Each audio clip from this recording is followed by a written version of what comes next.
Hello दोस्तों, आज का हमारा विषय है air intake and exhaust system. और एग्जॉस्ट सिस्टम में भी हम जानेंगे कि हमारी जो गैसें हैं वह इंजन से किस तरीके से बाहर जाती है। तो चलिए शुरू करते हैं हम। इसके बाद हम बात करते हैं एग्जॉस्ट सिस्टम की।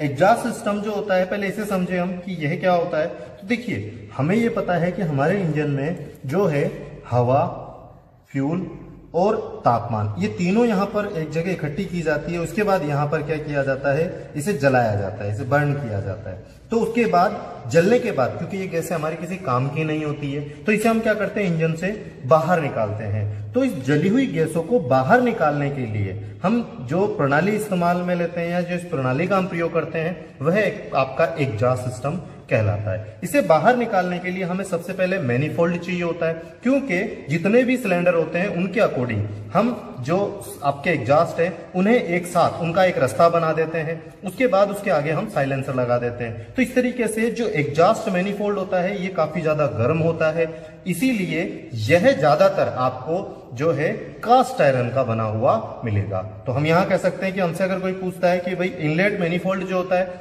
वह आपको एल्युमिनियम अलॉय और कास्ट आयरन का मिल सकता है, लेकिन जो आपका एग्जॉस्ट मैनिफोल्ड है ये सिर्फ और सिर्फ आपको कास्ट आयरन का ही बना मिलेगा। तो इस तरीके से यहां से यह साइलेंसर से बाहर इसे निकाला जाता है। अब साइलेंसर में से इसीलिए गुजारा जाता है क्योंकि साइलेंसर, देखिए साइलेंस का मतलब शांत रखना या शांत रहिए हम बोलते हैं। तो यहां पर साइलेंसर का काम भी जो होता है वह यहां पर जब ये गैसें बर्न होती है तो वहां एक ब्लास्ट होता है, और उस ब्लास्ट में क्या होता है, शोर भी होता है। तो जब ये गैसें जली हुई बाहर निकलती है तो इन जली हुई गैसों के साथ साथ इसमें क्या होता है, शोर होता है, ध्वनि होती है। अगर हम इसे सीधा वायुमंडल में छोड़ देते हैं तो यह ध्वनि प्रदूषण करती है। इस समस्या से बचने के लिए हम तरह तरह के साइलेंसर प्रयोग में लेते हैं। तो चलिए इन साइलेंसरों को समझते हैं।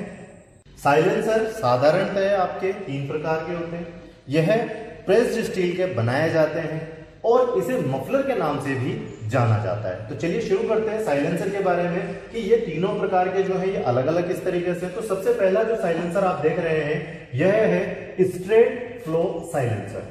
इसके अंदर जो हमारी जली हुई गैस है वो किस तरीके से आती है। तो चलिए इसको समझते हैं कि देखिए ये जो भाग होता है ये आपका एग्जॉस्ट मैनिफोल्ड पे लगा होता है। यहां से जो गैसें होती है जली हुई यह हमारे साइलेंसर में प्रवेश करती है, क्योंकि यहां पर ये हवा एकदम सीधी आती है प्रेशर से। इसके बाद यहां पर आप देख रहे हैं कि एक बैरियर लगाया हुआ है।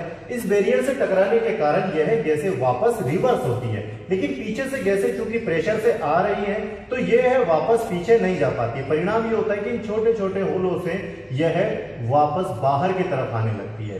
तो इस नली जो बीच में हम ये जो ट्यूब लगाते हैं, इस ट्यूब में से क्या होता है, यह गैसें बाहर की तरफ आती हैं और टकराव के कारण कि चूंकि क्या होता है कि जो हमारी गैसें होती है ये इसके अंदर क्या होता है, साथ में शोर वाइब्रेशन होता है, और ये वाइब्रेशन क्या होता है, आपस में टकराता है, और टकराने के कारण क्या हो जाता है, ये आपस में शांत हो जाता है, खत्म हो जाता है, जिसकी वजह से अब ये क्या होता है, वापस आपके बाहर वाले ट्यूब से बाहर वाले कवर में पहुंचता है, और इसके बाद जो बाहर वाली हाउसिंग है इसमें जाकर के ये क्या होता है, यहां पर भी टकराता है, और टकरा करके क्या हो जाता है, यह इस पूरे हिस्से में भर जाता है।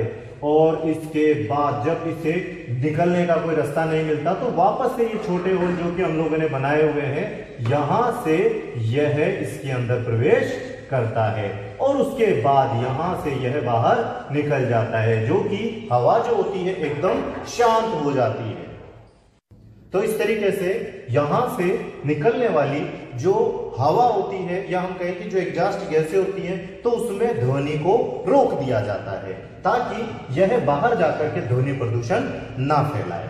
इसके बाद हम बात करते हैं दूसरे साइलेंसर की, जो कि आपका आता है reverse flow silencer. Reverse flow में कैसे काम करता है चलो देखते हैं। तो देखिए रिवर्स फ्लो भी जो है आपका एग्जॉस्ट मैनिफोल्ड के साथ लगाया गया है। इसमें जो एग्जॉस्ट गैस है वो इसी तरीके से प्रवेश करती है और यह भी सीधे जाकर के, तो इसमें भी क्या होते हैं आपके चेंबर बनाए जाते हैं, और ये चेंबर से जो हवा होती है यह इस तरीके से टकराती है, और या फिर हम ये कहें कि इस तरीके से यह इसके अंदर टकराती हुई चलती है।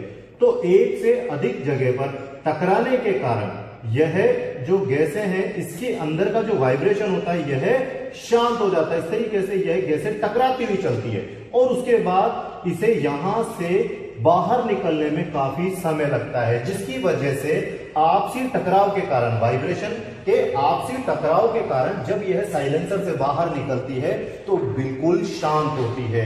जैसे साइलेंसर के लिए हम कहते हैं कि साइलेंसर, तो साइलेंसर का काम ही क्या है, हमारे इंजन में से उत्पन्न होने वाली जो ध्वनि है जो आपका बाहर जाकर के वायुमंडल में क्या कर सकती है, वहां ध्वनि प्रदूषण फैला सकती है, तो इसे रोकना है। तो साइलेंसर जो शब्द लिया गया वो साइलेंस नामक शब्द से ही लिया गया है। आगे हम बात करते हैं तीसरे प्रकार की, जो कि आता है आपका एब्जर्व टाइप साइलेंसर।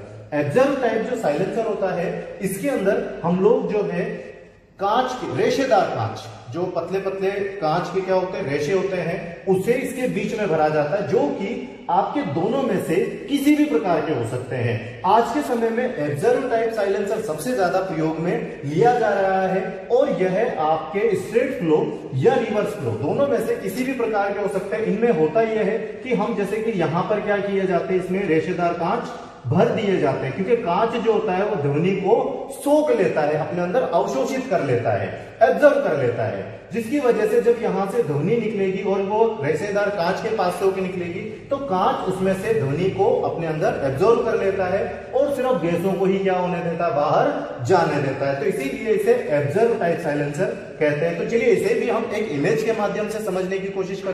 यहां इस इमेज में आप देख रहे हैं कि यह जो व्हाइट व्हाइट वाला जो भाग आपको दिखाई दे रहा है यह रेशेदार कांच है, जिसे हमने क्या किया है, इसी तरीके के जो ये एक रिवर्स फ्लो साइलेंसर है जिसके अंदर हमने इसको रखा हुआ है। तो देखिए ये कैसे काम करता है। तो यहां से इस वाली नलकी में से क्या होता है, यह आपकी जली हुई गैसें आती है, जिसके कारण क्या होता है, ये आगे वाले हिस्से से टकराता है और ये वाला डिपार्टमेंट जो होता है यह आपका उन जली हुई गैसों से भर जाता है। इसके बाद यहां पर कोई दूसरा माध्यम नहीं है जहां से यह हवा जा सके, क्योंकि ये काटा हुआ है, कट लगाने के कारण ये निशान यहां पर आपको दिखाई दे रहे हैं। तो यह इस डिपार्टमेंट में जिस तरीके से भरेगा तो यहां पर ये जो जली हुई गैसें हैं अब यहां इस भाग से होकर के कहां आएगी, दूसरे वाले डिपार्टमेंट में जाएगा। अब जैसे ही इस वाले डिपार्टमेंट में आ गया तो यहां पर भी एक ही रास्ता है, कौन सा, दूसरी तरफ वाला। ये भी यहां पर कट लगा करके दिखाया गया है कि यह जो ट्यूब है यह खोखली है।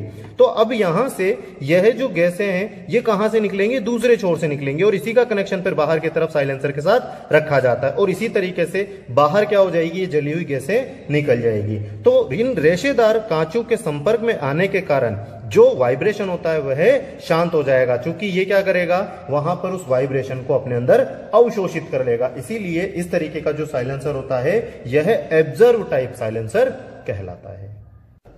आशा करता हूं मेरे द्वारा दी गई जानकारी से आप संतुष्ट होंगे। धन्यवाद।